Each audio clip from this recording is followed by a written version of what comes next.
Hi, good day everyone and welcome back to Curiosity. Today we're going to learn about the topic of spring water that comes from Mt Fuji and feeds into the local areas.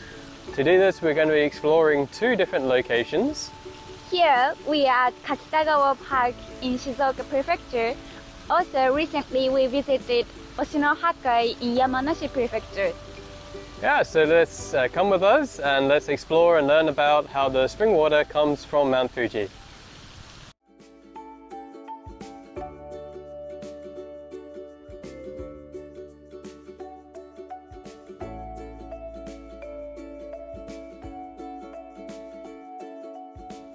Okay, so here we are at one of two observation decks of the Kakita-gawa Park, and this is where some of the spring water from Mt Fuji comes out of the ground and is quite spectacular. Mt Fuji is about 30 kilometers away, and I wonder if anybody of you can guess how long it takes the water to get from Mt Fuji to Kakita-gawa. Did you guess? The answer is about 26 or 28 years. So it travels at about 1 kilometer per year. So if you look further down into the river, you can see the spring water pushing out, throwing the sand around as it does so.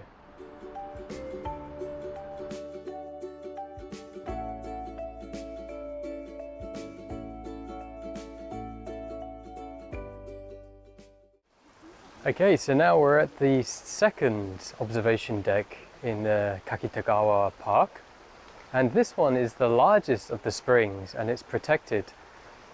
And if we look down, we can see that it's rather deep. The water is very clear and it projects quite deep to a number of meters.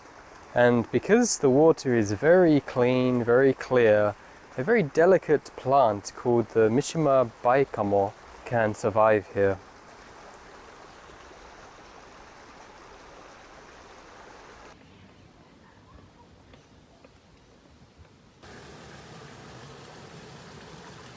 Okay, so we're at part of the actual river here, yet there's still some spring water that comes out aside the river. And here they've cut out a little section that we can see and feel the spring water coming out. So if we kneel down, we can put our arm in and we can feel the bubbles from the spring water coming up. It's like a little tickle, which is fun.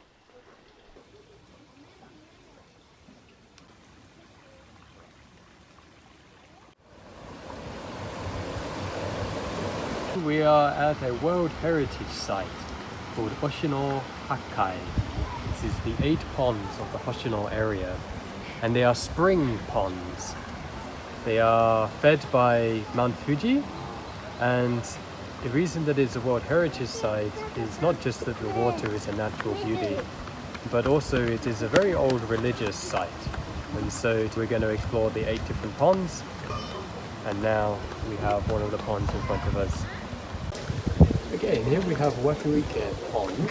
Waku means spring. This is the main pond in the Oshino-Hakkai. Wild celery grows at the bottom of this pond. And in 1983, NASA came and sampled the water here to do a making snow in space experiment.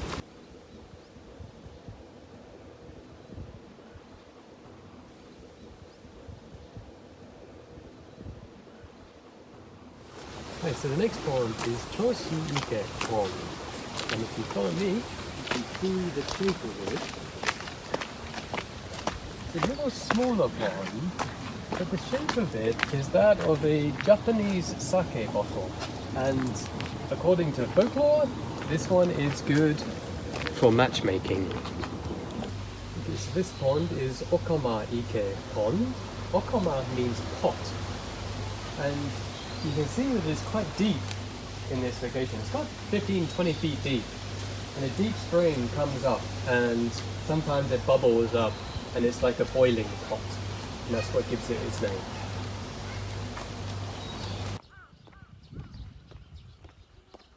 So this pond is called Kagami Pond. If it was a nice bright day without the clouds, up there, above the houses, would be Mount Fuji.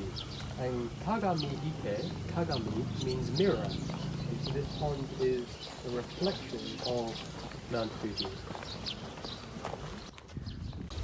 And here we have the Deguchi Ike pond. Deguchi means exit, because the spring water from here, this is the largest pond, is gushing out of an old lava flow from Mt Fuji a long time ago. And the spring here is very powerful and is the main feeder for the Kakita-gawa River. So, how do you think about spring water from Mt Fuji? Right, so yeah, we explored two different areas and both of those areas were quite different. In the Mishima, in the Kakita-gawa Park area, the spring water was extremely clear and lots of delicate flowers and fresh fish could live there. But it surprised me of how long the water took to get from Mt Fuji to here. It's 26 years. Yeah, that's a long time. But more surprisingly, the distance was about 30 kilometers, which is really quite far for water to travel like this. But after reading the information, it turns out that the water's following the lava flow that came from Mount Fuji to this area a very long time ago. So that makes sense, I guess, once you know the geology of the area. But the Oshino-Hakkai area was interesting for a different reason. It's much closer to Mount Fuji, and the water again was very clear and lovely.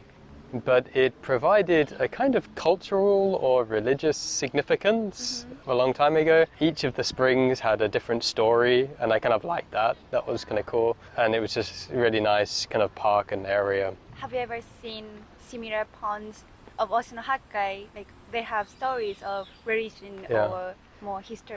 We do have these types of ponds or wells. They kind of call them like holy wells, and they're kind of like, so a well is kind of like a man-made spring. So you dig a hole really low, really far down, and then the water comes up. Sometimes it's a natural spring as well. In England? In England and other places around the world, but I'm talking about England mostly now because the holy wells are mostly found in England because of the old religious history in England.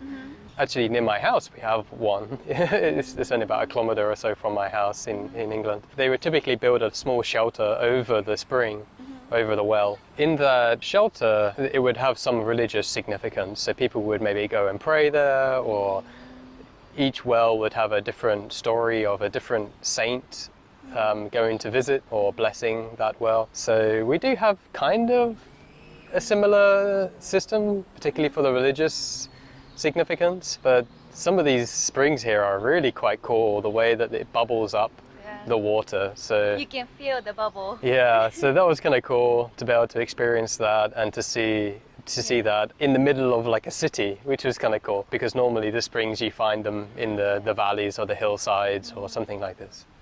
Okay, so thanks everyone for joining us in this video to explore the topic of spring water that comes from Mount Fuji. And I hope you learned something about this local area and about the spring water, and hopefully you can come visit this area as well and learn yourself. If you have comments or suggestions about any new topics, please put them in the comments below.